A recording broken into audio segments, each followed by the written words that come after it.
வீடியோக்குள்ளே போகிறதுக்கு முன்னாடி நான் உங்ககிட்ட ஒரு விஷயம் சொல்லணும்னு ஆசைப்பட்றேன். நம்ம எல்லாருக்குமே டைமோட இம்பார்ட்டன்ஸ் நல்லாவே தெரியும். டைமை சரியாக செலவு பண்ணணும் அப்படின்னு. ஆனால் நிறைய நேரங்களில் நம்ம டைமை சரியாக செலவு பண்ணுறதில்ல. நம்ம எல்லாருக்குமே நல்லா சாப்பாடு சாப்பிடணும், நல்லா சாப்பிட்டா தான் ஹெல்த்தியாக இருப்போம்னு தெரியும். ஆனால் நிறைய நேரங்களில் ஹெல்த்தியான சாப்பாடுகளை சாப்பிட்றதில்ல. நல்ல ஹேபிட்ஸை பழகணும்னு எல்லாருக்குமே தெரியும். ஆனால் நிறைய நேரங்களில் நல்ல ஹேபிட்ஸை நம்ம பழகிறதில்ல. ஆனால் அதே நேரம் ஒரு செமினார் முடித்து வரும்போதோ, இல்லை உங்களை மாற்றுற மாதிரி ஒரு மோட்டிவேஷனல் வீடியோ கேட்கும்போதோ, இல்லை உங்களை இன்ஸ்பயர் பண்ணுற மாதிரி ஒரு குவாலிட்டி உள்ள ஒரு பர்சனை பார்க்கும்போதோ ஆட்டோமேட்டிக்காக இதெல்லாம் பண்ணணும்னு தோணும். ஏன்னா மனுஷனுங்கிறவன் இந்த பறவை மாதிரி உள்ளுறவுனால வேடந்தாங்களுக்கு போகிறவன் இல்லை. இந்த மனுஷங்கிறவன் சின்ன வயசுலேருந்து அவங்களோட சொசைட்டினாலையும் அவங்களோட அப்பா அம்மா அவங்களோட எக்கனாமிக் சிச்சுவேஷன் இப்படி எல்லாத்தினாலையும் மோல்ட் ஆகிற ஒருத்தன் தான் ஒரு மனிதன். ஸோ இந்த வீடியோ உங்களை மோல்ட் பண்ண உதவும். இந்த வீடியோ கேட்குறதுனால எல்லாமே தெரிஞ்சாலும் சில விஷயங்களை நீங்கள் செய்கிறதுக்கு தோண்டும். ஸோ வீடியோ ஃபுல்லாக பாருங்கள், கண்டிப்பாக யூஸ்ஃபுல்லாக இருக்கும். அன்னைக்கு காட்டுக்குள்ளே ஒரு மிடில் ஏஜ்ட் மேன், நடுத்தர வயதுள்ள ஒரு ஆண் இளம் பசங்களுக்கு மரத்தில் ஏறதுக்கான ட்ரைனிங் கொடுத்துட்டு இருந்தாரா.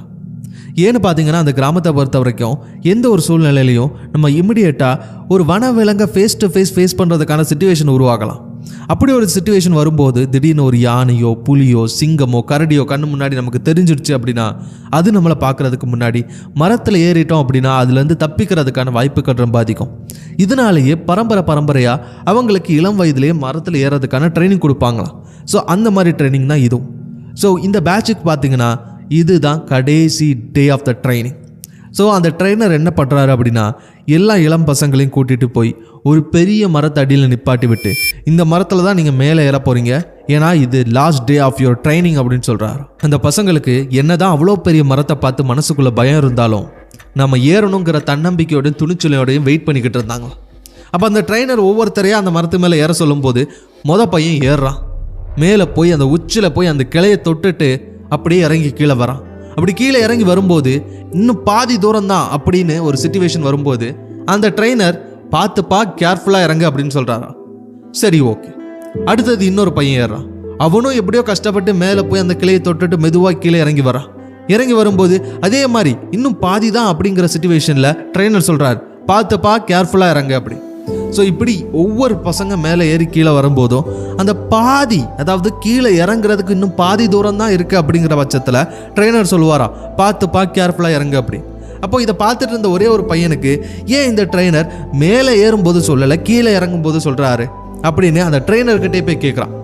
ஐயா இங்கே பாருங்க, நானும் நோட் பண்ணிக்கிட்டே இருக்கிறேன், மேலே ஏறுறது தான் ரொம்ப கஷ்டம், மேலே போகிறது தானே கேர்ஃபுல்லாக போகணும். ஆனால் நீங்கள் மேலே ஏறும்போது எதுவும் சொல்கிறதில்ல, ஆனால் கீழே இறங்குறதுக்கு பாதி தூரம் தான் இருக்கும்போது கேர்ஃபுல்லாக பார்த்து பத்திரமா இறங்குன்னு எல்லாருக்கிட்டையுமே சொல்கிறீங்களே ஏன் அப்படின்னு அந்த கேள்வியை கேட்குறான். அப்போ அந்த ட்ரெயினர் இங்கே பாரு, இந்த பதில் உனக்கு மட்டும் இல்லை எல்லாருக்கும் தான் சொல்கிறேன், எல்லாரும் இங்கே பாருங்க அப்படின்னு எல்லாரையும் அவர் பக்கம் திருப்புறார்.